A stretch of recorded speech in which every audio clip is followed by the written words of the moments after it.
Hi, welcome to Colors of Cariboo. I'm your host, Rohan. It is stressful living in the world right now.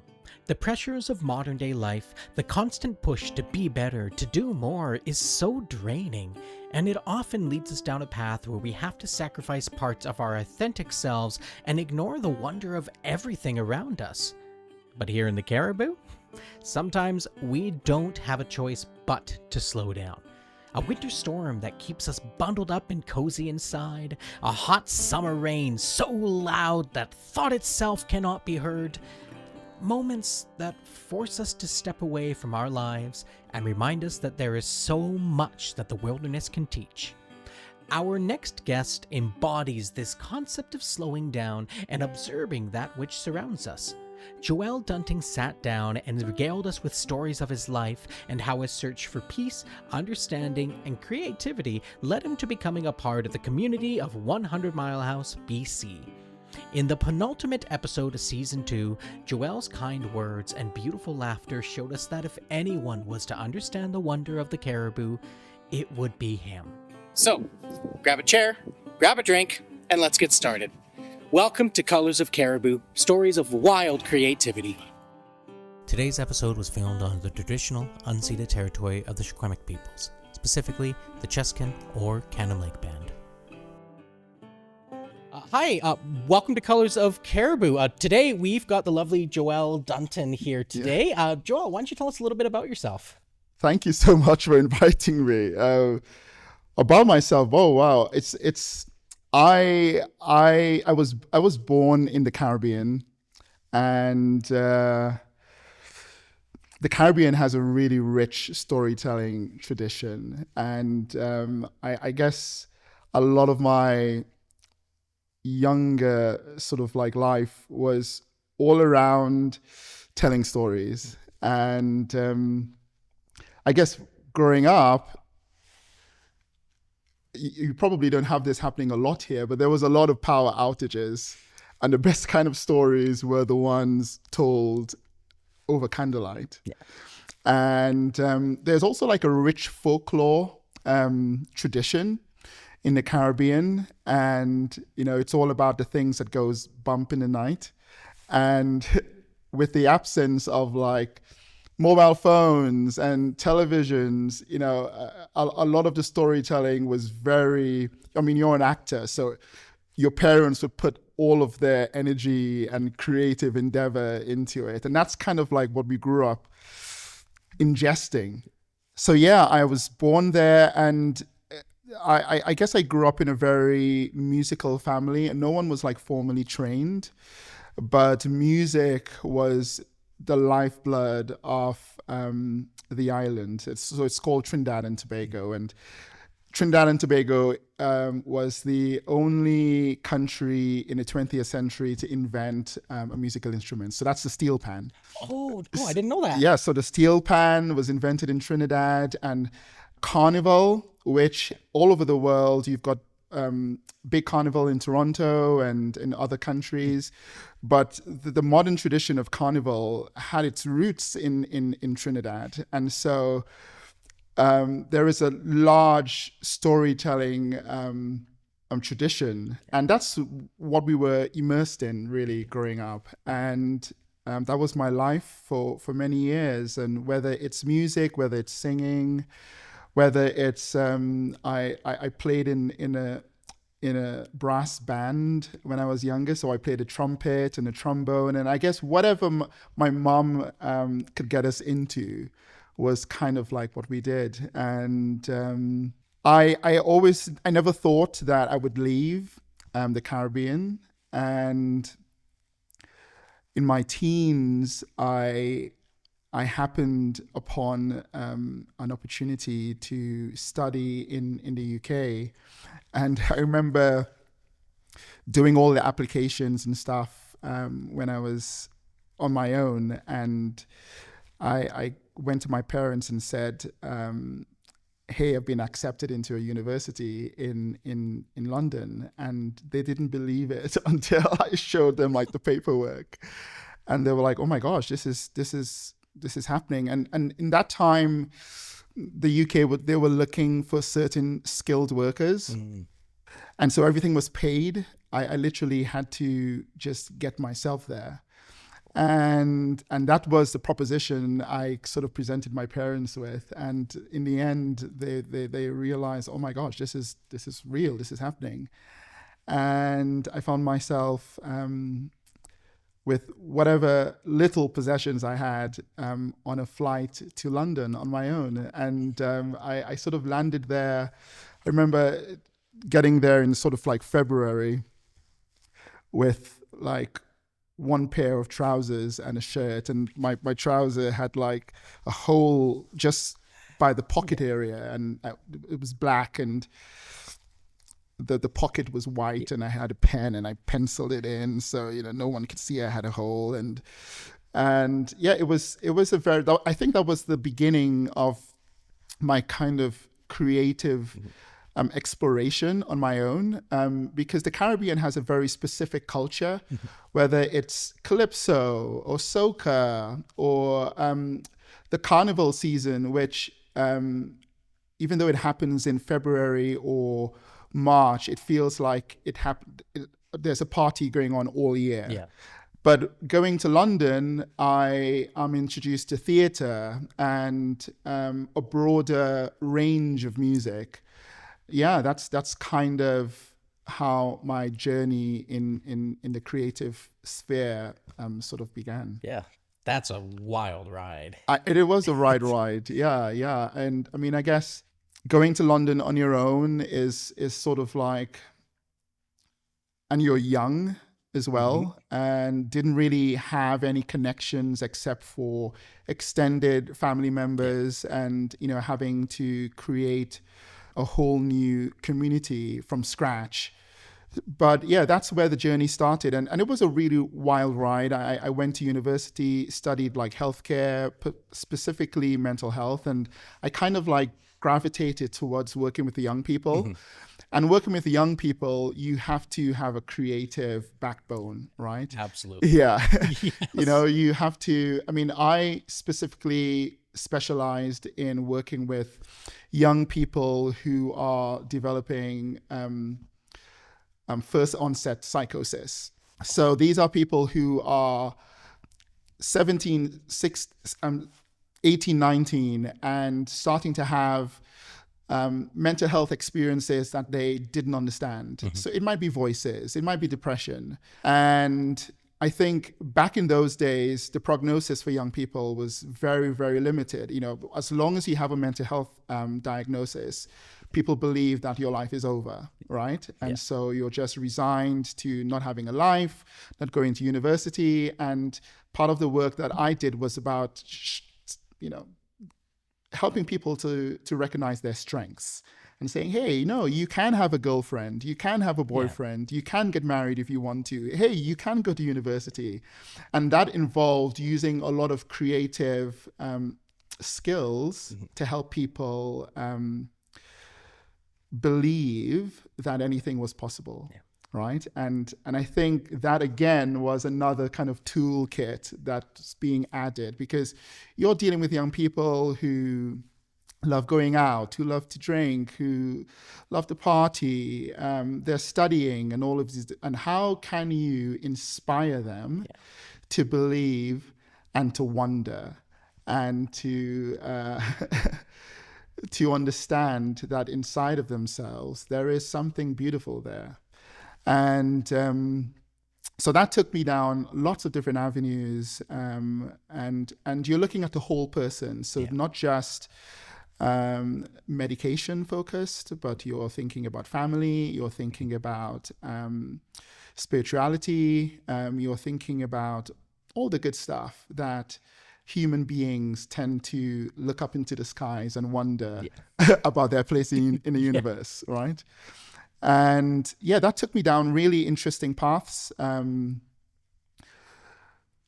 whether it's, and because with young people, you know, the kind of, you have to understand what are they into, and for a lot of them, it's music. A lot of the folk that I work with, they were musicians. So I had to understand that world. And so I went to music school for a year, and I focused on the voice was my instrument. And I did a lot of really interesting things. And the kind of stuff that I did was live performances. So if there was an artist that was performing at a stadium event or a large event and they needed backing vocals, some of the stuff I did was like arrange backing vocals for live performances, right? So you would have voices, different type of voices in a room, and we would all be on the mics, you know, the kind of people you see in the mics sort of dancing and, you know, that sort of stuff. And then with that came things like television performances and recordings. And then from there on, I got into photography, and I got into photography kind of like by mistake, because you have to, if you want a photographer, you have to pay. And if you don't have the money, well, it's really about their time and what they're willing to give. And sometimes that could look like, I can do this for you, but it's going to be 4 weeks, and then it gets to 4 weeks, and it's another 8 weeks, and then things don't get done. And so I was like, no, I'm going to learn for myself. And so I'm pretty much self-taught in a lot of the things that I do. And photography moved into videography, and so you can see I'm amassing a litany of skills. There's all these things. It sounds like there's a real sense of exploration in life as just a concept. Yes. You know, a whole part of it is like you're thrust into situations where you need tools in your bag, and when you're in a ever-changing environment, you can't really depend on a lot of people oftentimes. I mean, I think there are the exceptions when you're building community, and I had a lot of really good people surrounding me. And I think part of the journey, the creative journey, is learning how to ask for help, and learning how to say, I can't do this. What are the tools or the people or the community I can lean on? And so another sort of facet of my life has always been around bringing skilled people together. So whether it's musicians, and a lot of my musician friends, they all play for really big artists all over the world. And so it's really around bringing the best minds and gifts and together in one room. And so that was kind of like another facet of my creative journey, just being able to organize and being able to plan and being able to innovate, because part of the creative journey is also not being stagnant. It's about moving with the times and being on the cusp of what's in and what's not, and evolving.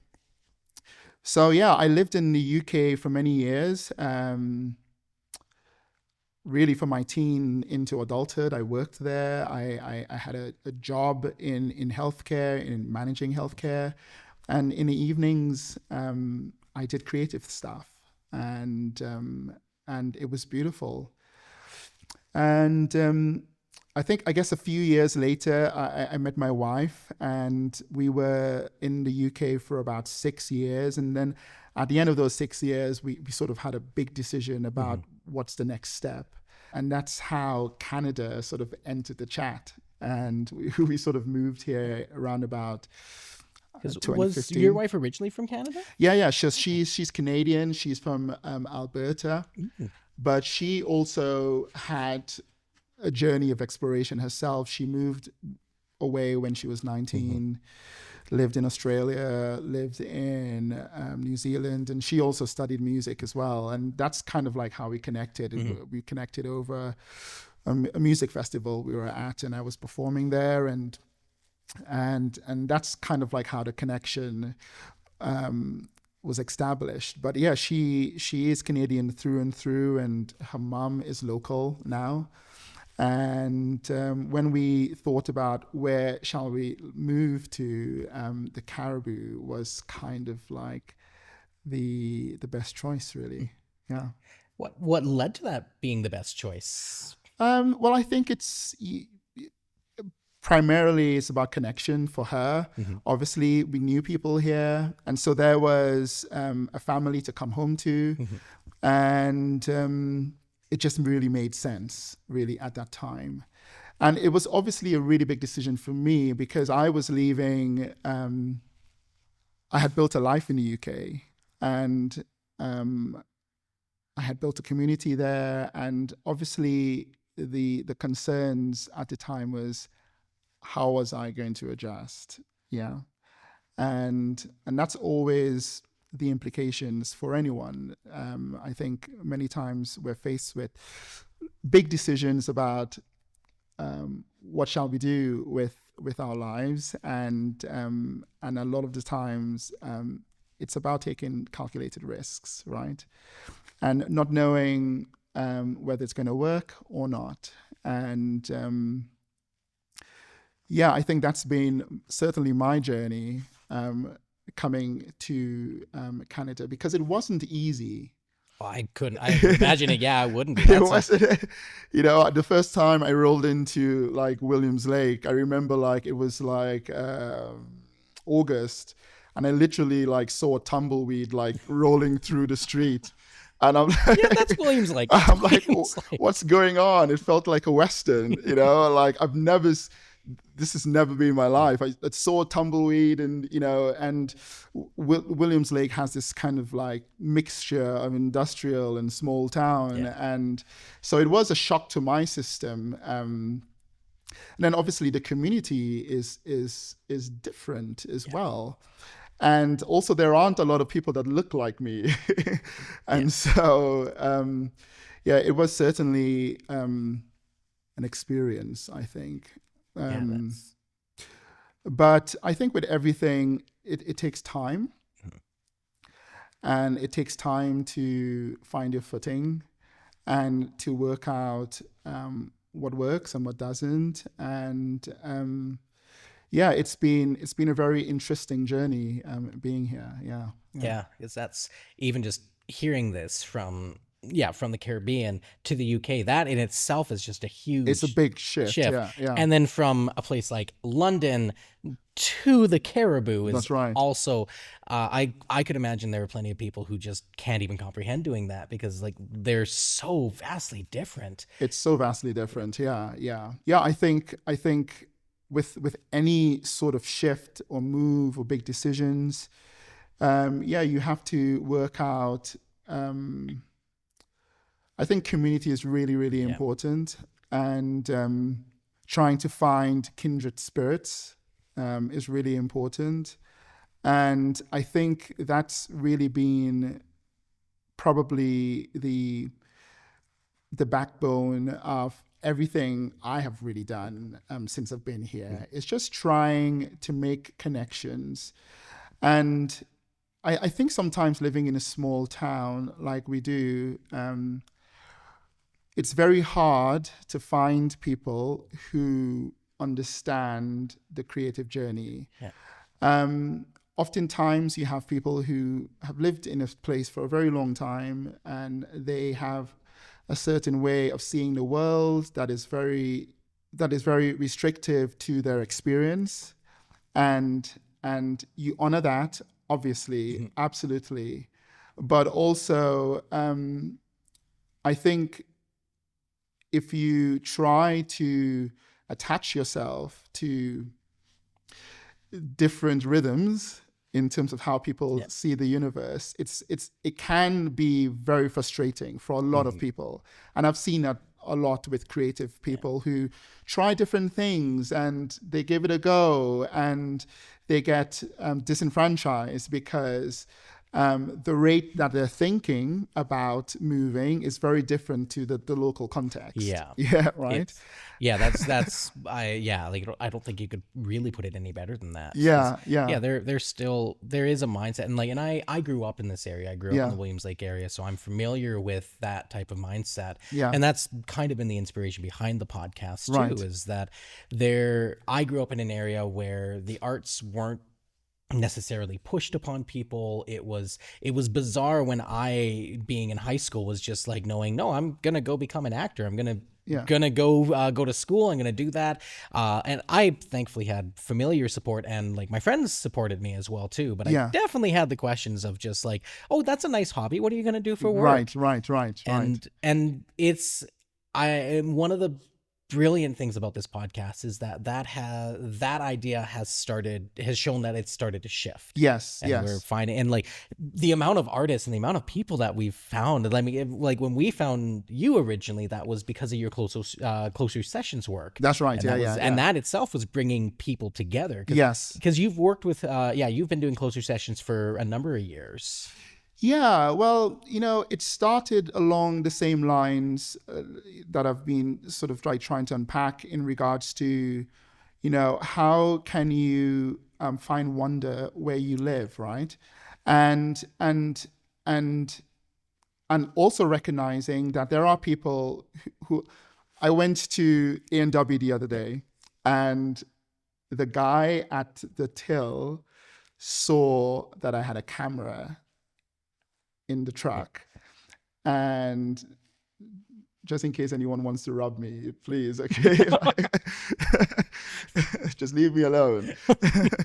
But he was like, "Oh, are you a filmmaker?" I'm like, well, yeah, I do stuff. And he said, I'm an actor. I was like, really? Oh, that's amazing. And he said, I've been looking to just see if I could do some acting around. Now, imagine I was yourself years ago when people were sort of like, crapping on your ideas, right? I think those are the people that I thrive for. You're a singer, you're an actor. There's a spark inside of you that you really want to share with the world. And oftentimes there isn't a place for people to let that energy out. And so part of why I started Closer Sessions was I recognized that there are artists, there are singers who want to share their art with the world, but there aren't a lot of places where they can do that. Yeah.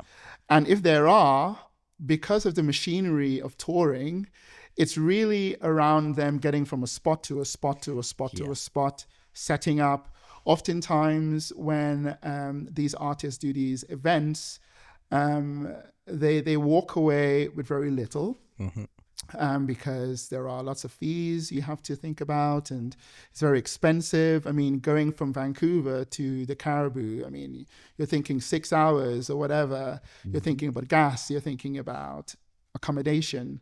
And so the idea around that was thinking, how can we encourage the greatest musicians? I'm thinking about the people who, if they were to be given a chance, would be the next Grammy winners. And what if we were able to provide them a space to be an artist in its truest form? And in order for them to be an artist, they have to be able to arrive at a place and not think about anything except performing. Yeah. And so part of the idea for Closer Sessions was saying to artists, you don't have to think about anything. We'll sort out your accommodation. We've got a cabin in the woods. Come and stay. Take my bed. We'll arrange breakfast and supper for you, and so the experience for the artist is not just touring, but it's an experience for them to come away from touring and have a bit of wonder, of peace, so that they can arrive at the event with their best selves, right? And also the idea was also not just for people to come and listen to music, but also for them to have an experience. Yeah. And so what is the stories behind the songs? What were you thinking about when you were writing this? And I think the best shows have been the ones where artists are able to let down their masks a little bit and show their heart, right? And so that was the concept for Closer Sessions. And honestly, it wasn't really about making money. I think for me, what's really important is that I take time to curate an experience. And if it's once a year, I'm good, and that's pretty much the genesis of how it started. Yeah. There is, and you keep saying the word wonder. Yeah. And that is like, because I always make sure to do a little bit of research on everybody. So I've been looking at your content and looking at some of your videos and things. And that wonder really is such an important concept to you. It sounds like it's such an important concept to you. I think it's very admirable that you're trying to instill make sure that other people have the chance to have that wonder instilled. And like, again, my wife and I, again, our first experience with you was that one Closer Sessions where we were in the greenhouse and then it was pouring rain, so everything had to be moved inside, and that is probably we still talk about that. And so at least for that one, you can walk away knowing that you've instilled some wonder in at least two people here. And there is, and I can kind of see that link towards your history, your youth, because stories really are a great way to not only instill wonder, but to instill wonder and I'm completely forgetting the word, and build a sense of community, and build a sense of connection. That's the word I was looking for. I think I think wonder for me is about asking questions. And I think we live in a society, I think certainly what I've experienced about the Canadian culture and even the English culture, people hold their emotions close to their chest, right? Or with Canada, people are very polite. And I think going deeper is often very difficult for a lot of people. And I think that it's wherever you are, I think a lot of people sometimes struggle to ask themselves why, or ask themselves what next. And because I struggled with that for quite a lot of my life, I started to realize that the absence of really allowing myself to freely wear my heart on my sleeve was actually harming me in some ways. And for a lot of people, that could look different. Around about 2018, I became really depressed. And part of that depression was around the fact that a lot of the feelings that I had was inside, and I wasn't able throughout my entire life really allow myself to feel, and it's probably why I went into creative stuff, or it's probably why I went into mental health, and it's probably why I went into healthcare, because I recognized there was a part of me that wanted to help other people feel, even though I wasn't feeling myself. So I was really good at my job, really good at what I did, but there was a harm that was happening inside of me. And that began my journey of, number one, therapy and trauma work, and just really unpicking the way that I saw the world. And so when people really started to see me sort of telling stories online and showing myself more was really during my journey with therapy and really trying to unpack who I am. And instead of really asking those questions in the quietness of my own self or in private, I really decided to speak those things out loud, and share. And I did it for many years. I've been doing videos for years, doing photos and writing very long captions when captions wasn't vogue, And I think a lot of people, a lot of creatives really hem themselves in because of the expectations of modern social media. So use hashtags, short captions, do a hook, and all of these different things. But I really resigned myself to not following the rules and just continue what I'm doing. And so that is why you've seen quite a lot of my videos recently and storytelling, and it's really astounds me how many people have really gravitated to the things I've shared, and it's been a really beautiful journey. And there is so much connection that people can have from that. There was one article or one of your posts that I was reading, and that hit me a bit, because I myself am in a bit of a transitionary stage of my own creative stuff, because I don't do a lot of acting anymore. I don't do a lot of singing or creative work as much. This podcast has been the majority of it, and it kind of been my foray back into that. But there was a comment that you had written about your past and your daughter, about how your journey kind of back in, or like how you were doing more music, and that you had showed a picture to your daughter of you doing that, and you're like, and your daughter, and you said you wrote it elegantly of just like, and your daughter just and she just saw a stranger there. And, that's right. And like my thought instantly was just like, oh, because I've got a new daughter too. Eventually she's going to be like, because like, again, I'm not doing that work, but she's going to look back and I mean, and I'm totally going to look differently, because like, I mean, I was an old man. I was like a lawyer. I did all of these things in shows and things, but there was like, there was a sense of real connection with that, at least on my end. So, and I think artists, we kind of seek that out with each other. As you said, building that community and building that way to just want to experience stuff. And as you said, we don't really do a lot. It's hard to experience your emotions. Yes, I think that particular video was about joy.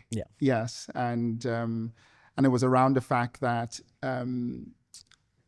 I used to love singing, and I didn't do it anymore because singing reminded me of sadness. And before my daughter was born, I sang all the time, and it was kind of my life. It was what people knew me for.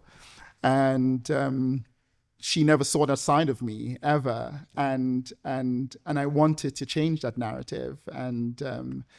And so I think the first time she saw me sing was when we did Leah's art exhibition last year. And it was a mixture of art and live performances. And it's been beautiful to see little clips and videos of us singing, and she's standing right there at the mic with us, sort of like looking up and just seeing this new world. And it really made my heart really happy to have her experience that.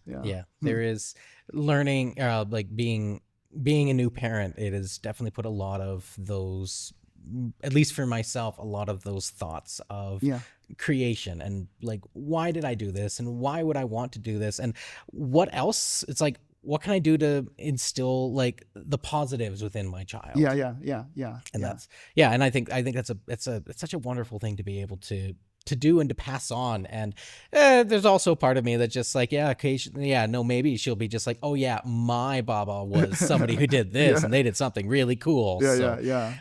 But it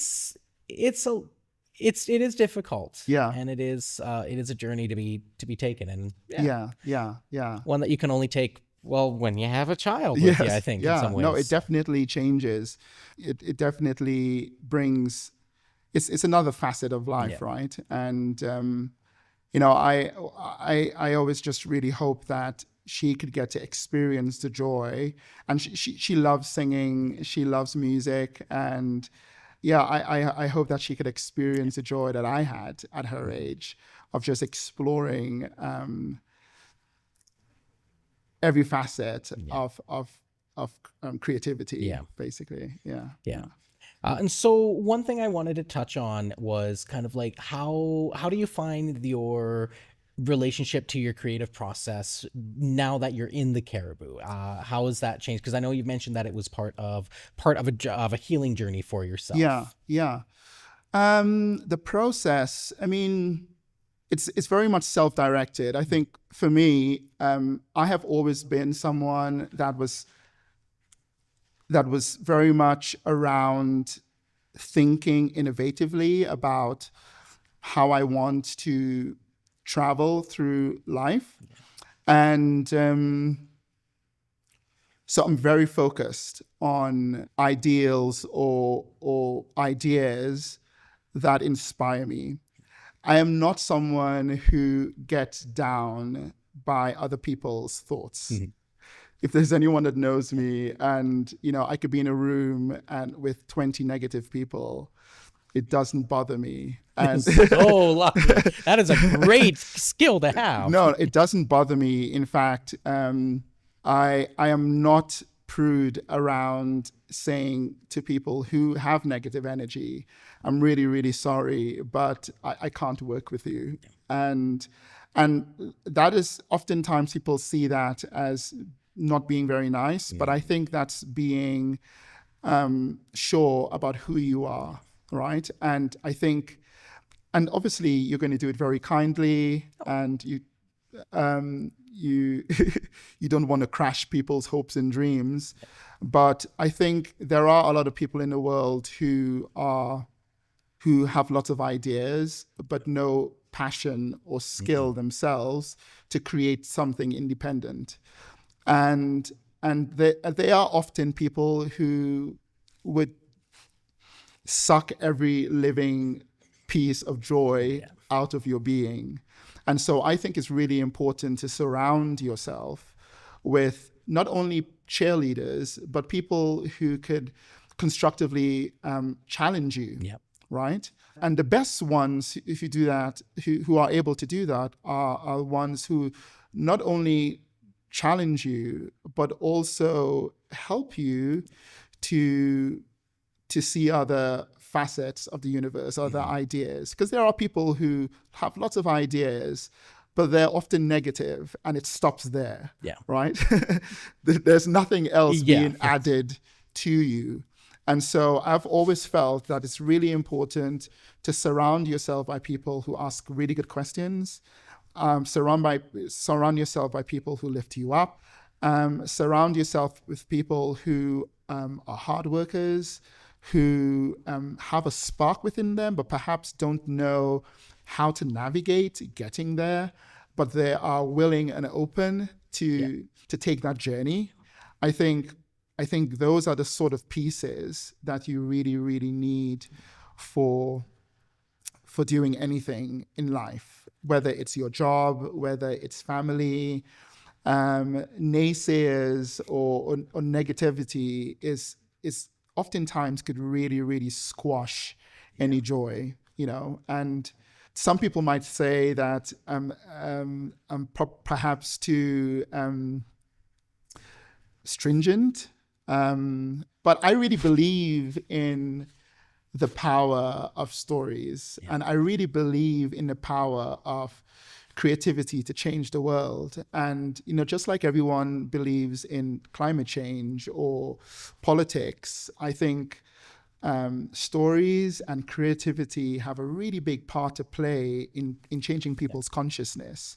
And when you believe in those things like I do, there is a certain amount of headstrong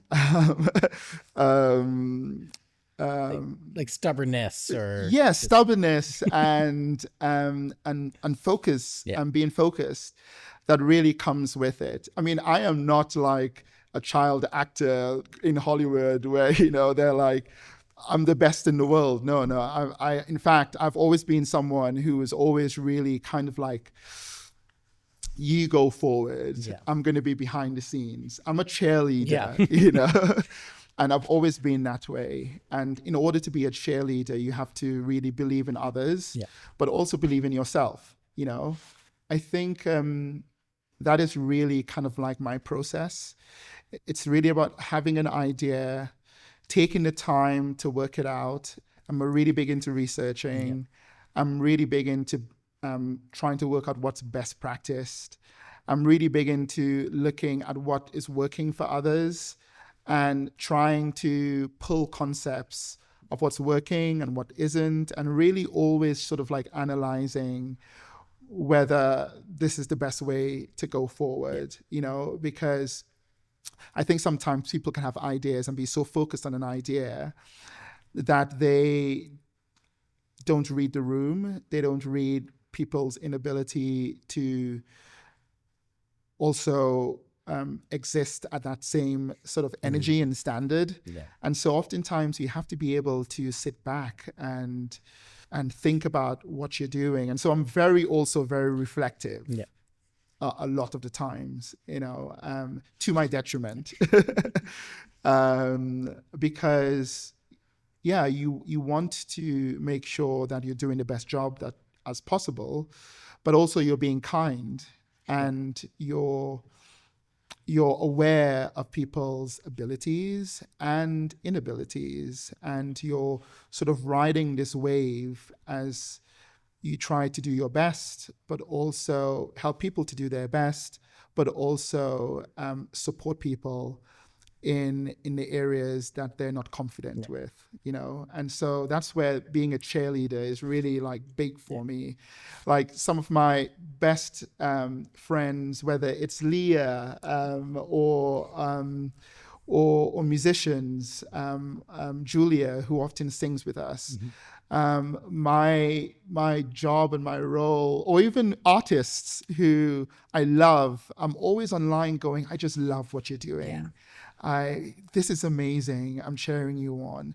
Or this art piece is just so, because I know the struggle of the artist behind the scenes. You know, many people are having second thoughts about, am I really good at this? Yeah. You know, is this amazing? Am I stupid for putting so much energy into this? And I hope that there are people like me out there going, what you're doing is marvelous, and keep going. And and so that has really been my process, is to be a cheerleader, to be singularly focused on what I believe in terms of kind of my mission on earth, and see whether I can make that happen in any way possible. Yeah.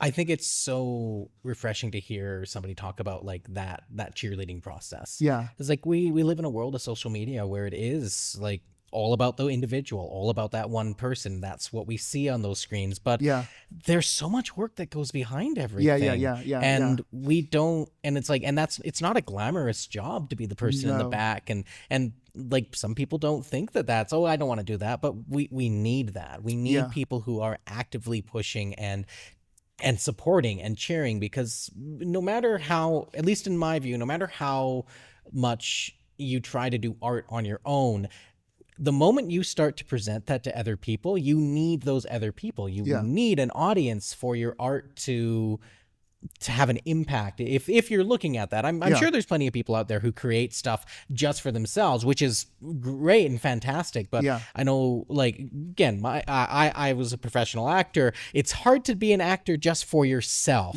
and make a living off of that if you don't have an audience. And so it is brilliant to hear that there is such a champion of cheering people up and and lifting other people up, and I think that comes across a lot in your content as well too. Right.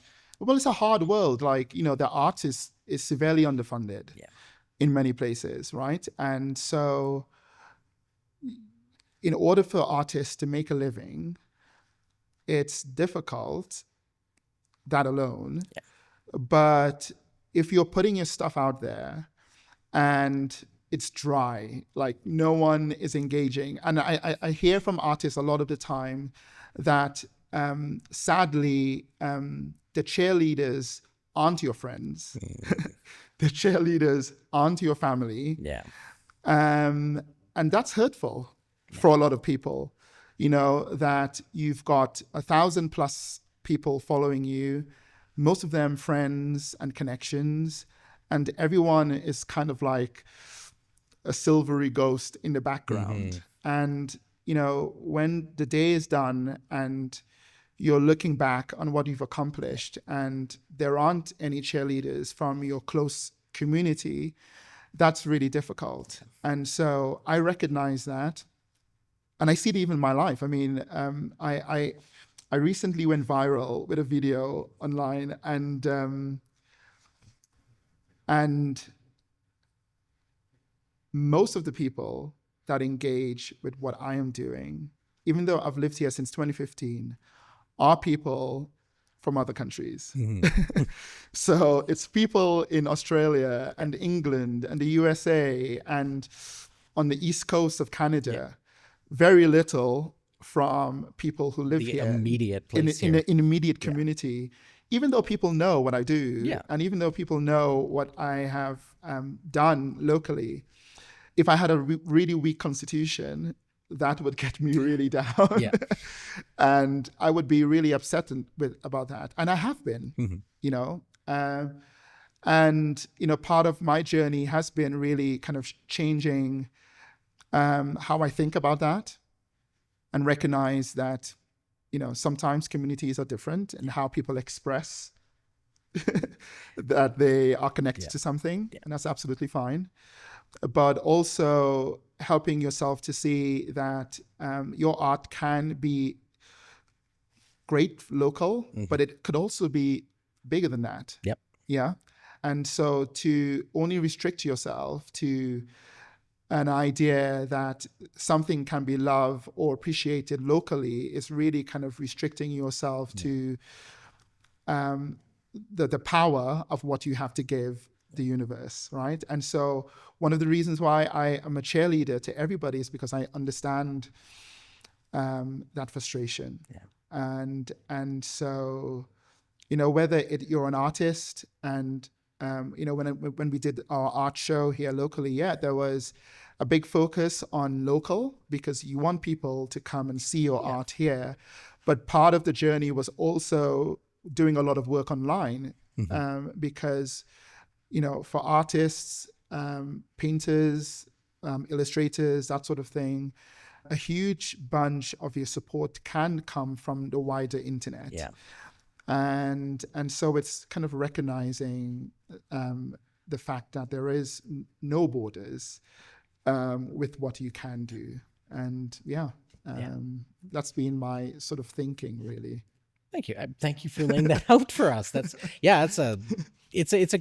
a good way of thinking, and I appreciate the point of like the difference between you do want to court local, but you also like the reality of it is like we have access to the internet. We have access to 8 billion pairs of eyes, and there are probably a lot of people out there who want to see that content. So balancing those two things, I think, is a very important thing that we need to. It's good to keep an eye out for that. So. Yeah, I think certainly with globalization right now, and the world is no longer small. Mm-hmm. There are great things that we can do for local, and that's why we're in this building right now. Yeah. The dream for this space was about local. It's about saying, hey, everyone is on the internet. Everyone is trying to do things online, and everyone's on Instagram 24/7 and TikTok and YouTube, and that's great. But we're human beings, we need connection. Yeah. And this space was really about dreaming, what if we were to bring the world local, right? And so that's really part of the whole idea about why we do what we do, but also it's recognizing that in this space, we can do live streaming. In this space, we can also do podcasting. In this space, we can have like an online radio station, right? And it's really about melding all those facets together and seeing how we can be our best selves locally and in the wider on the wider internet. It's just wonderful. That's what we're doing here at the podcast, the idea behind that. So we're kind of wrapping up a little bit here, but I ask everybody who comes to the podcast the same 3 questions. Right. So we're going to start with question number 1 for you. So if you could spend a week with anybody in the world, past or present, who would it be and why? Huh. That is an interesting question. I'm going to go a bit sappy here. It would be my mom. Yeah. And she died when I was 15. And we went through a lot together. And I would really want her to see my daughter. She looks, Willow looks a little bit like her. And she was a really beautiful soul. And I think I would have wanted her to see how we all turned out, and really just to share life with her, really. And it's really sad when people have to go through life without their parents, and certainly it's been my journey. And but yeah, it would be her, to be honest. I can't think of anyone else. And I think that is beautiful. Yeah. I think that there's no other reason. Yeah. No, you don't need to think of anyone Yeah. else. So I think, thank you for that. And thank you for sharing that. Yeah. No. And then, so we'll jump into question number 2 now. Yeah. So sometimes this can be easier or harder depending on the individual. okay. So what is the favorite compliment that you have ever been given?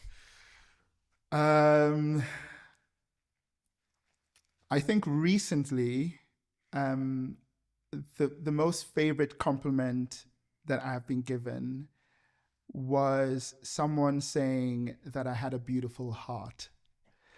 And obviously, I've shared with you my story about, being depressed and having to go through that entire process. And it really does a number on your confidence. And oftentimes you lose a little bit of yourself in the process, because it's a chemical imbalance, and it affects how you think. It affects. I think certainly with me, I was someone that was able to just crank out things really quickly, and I was a very quick thinker. But dealing with depression, my brain chemistry changed a little bit, where I found it hard to focus, and the things that I was able to do rather quickly, something that would take me a day to do, it would take me a week. And so that does something to you when you have always been a high functioning person, and it really messes with your confidence, and it messes with your emotions.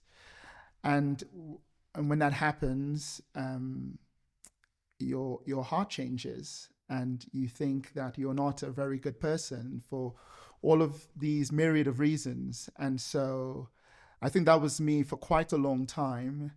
And I think being seen recently was something that really did a number on me, and someone acknowledging that my heart is beautiful.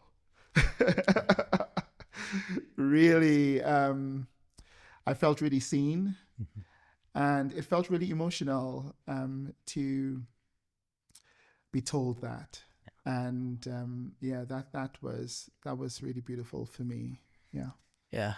Depression is a beast that many of us have to fight against. Yeah. I'm glad to hear that you're doing the best you can with it, and and I'm glad that other people are recognizing that too. Yeah, well, it's about being kind to yourself, right? And that's really important for me, also for artists who are very self-critical about their work. Being kind to yourself, and being mindful, planting your feet into the ground. And a lot of my work is focused on the outdoors and food and the natural world. And so, I think that being mindful, going for walks, and taking a moment to ground yourself is really important. And one of the most grounding thing in the world is others seeing the beauty in you. right?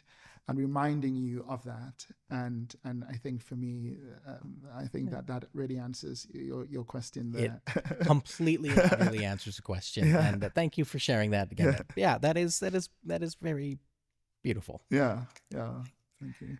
All right. And then now the last question is, what has been the best piece of advice that you have ever gotten?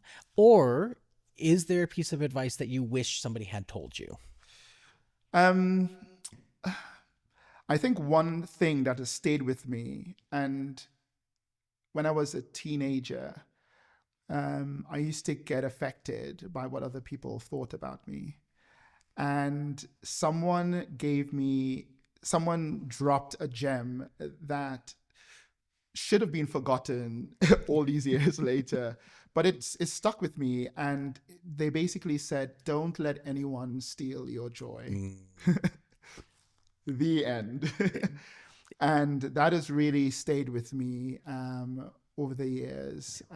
Don't let anyone steal your joy. If there's something that you are really excited about, that you want to do, and you're in situations where people don't understand it and people don't get it and they're like crapping all over it, or they've got something negative to say, and this is something that you believe in, that brings you happiness, don't let anyone steal it. You know, obviously sometimes you have to get reality checks, and that's absolutely okay, but you can still be joyous with it. And don't let anyone steal your joy is something that I've held close to my heart in every facet of life I've ventured into. Yeah. And I feel the stuff that you make and the stuff and the way that you write, that is like, yeah, no, I can see exactly how that has been a motif throughout your life. Yeah. And I say to people, even today, I know a lot of people are always questioning, you know, whether they're doing what they're doing. And I often say to people, don't really worry about what other people think about. If you've got something that you're doing, do it, you know. And if I thought about what people thought, I would be doing 15-second videos. If I thought if I wondered about what people thought, I wouldn't be writing long captions. Yep. If I thought about what people thought, I would be putting hashtags in my posts. I don't use any hashtags anymore. If I wondered about what people thought, I wouldn't be doing 4-minute videos. And, you know, 4-minute videos has no place on Instagram and TikTok, but I do it anyway. And don't let anyone steal your joy. Yeah. And that's something that I've remembered all these years. Yeah. I feel like we need that on a couple of billboards around here. Don't let anybody steal your joy. Yeah. Thank you for that. Yeah. Now, before we say goodbye, are there any projects you're currently working on that you want to give a shout out to? Anything we should be excited for? I don't know. I'm in a bit of a transition right now, and you know, I had a studio in this building, and it's why you haven't seen any events from me, closer sessions. We're on a bit of a hiatus, and I am pouring everything into the space. So we have an 1,800 square feet building that, you know, my dream is to turn into a place where people can gather. Yeah. And my dream is to support the arts and to support other artists who would want to use this space to create. But also, I do recognize that a lot of artists work in isolation, and it's very lonely. And so part of the dream for here is for a co-working space of sorts where creatives can work, and they can dream, and they could be with other people who could cheer them on. And if someone wanted to hire this building out, it's here for that. But, you know, doing any project like this is very expensive. Yes. And the numbers to do that will just like blow your head off. And so part of what I've been working on is a crowdfunding project. And my dream is to find 1,000 friends that would want to become patrons of this project, and it's not released to the world yet, but it's going to be released very soon. And so my dream is to find 1,000 friends who believe in the power of community and building third spaces for the arts. And I'm hoping that this is something that could happen. It's why I'm doing the work I'm doing online with my video work, is really to try and get the story of who I am as a person out into the universe. And hopefully I find 1,000 friends who would want to come on that journey with me. And so we could raise the funds to do what I hope we can do here. Yeah. That is, I for one appreciate that as somebody who's who lives in these communities, and it's just like we know we want more spaces like this, and I wish the best for you there. We'd love to be able to be a part and to try to help out as best we can where we can, because it's I appreciate the work that you do, and I think that your view on art and creation is one that I feel very deep to my own heart here, and that's one of the reasons that we kept trying to get you on the podcast, is because the work that we'd seen, and we're just like, this is somebody who like embodies the stuff that we care about too. So well, that's really appreciated. Thank you so much. So we appreciate the work that you're doing, and it is wonderful and fantastic, and I really appreciate you taking the time out of your very busy schedule to sit down with us in the what's going to be the future studio. That's what I'm saying, and I appreciate it. Thank you for having me. I really appreciate it. I saw bits and pieces of the last season, and it's absolutely beautiful. So thank you. Continue doing what you're doing. It is we're promoting art. Yes, that's the thing that we want to do, and that's the thing that we love, and we're happy that we have found so many kindred spirits doing the same thing. Yes, so. But when you put yourself out there, you're going to draw people to the light that you're putting out into the world. So that's a really beautiful thing, and I applaud both of you for everything you're doing.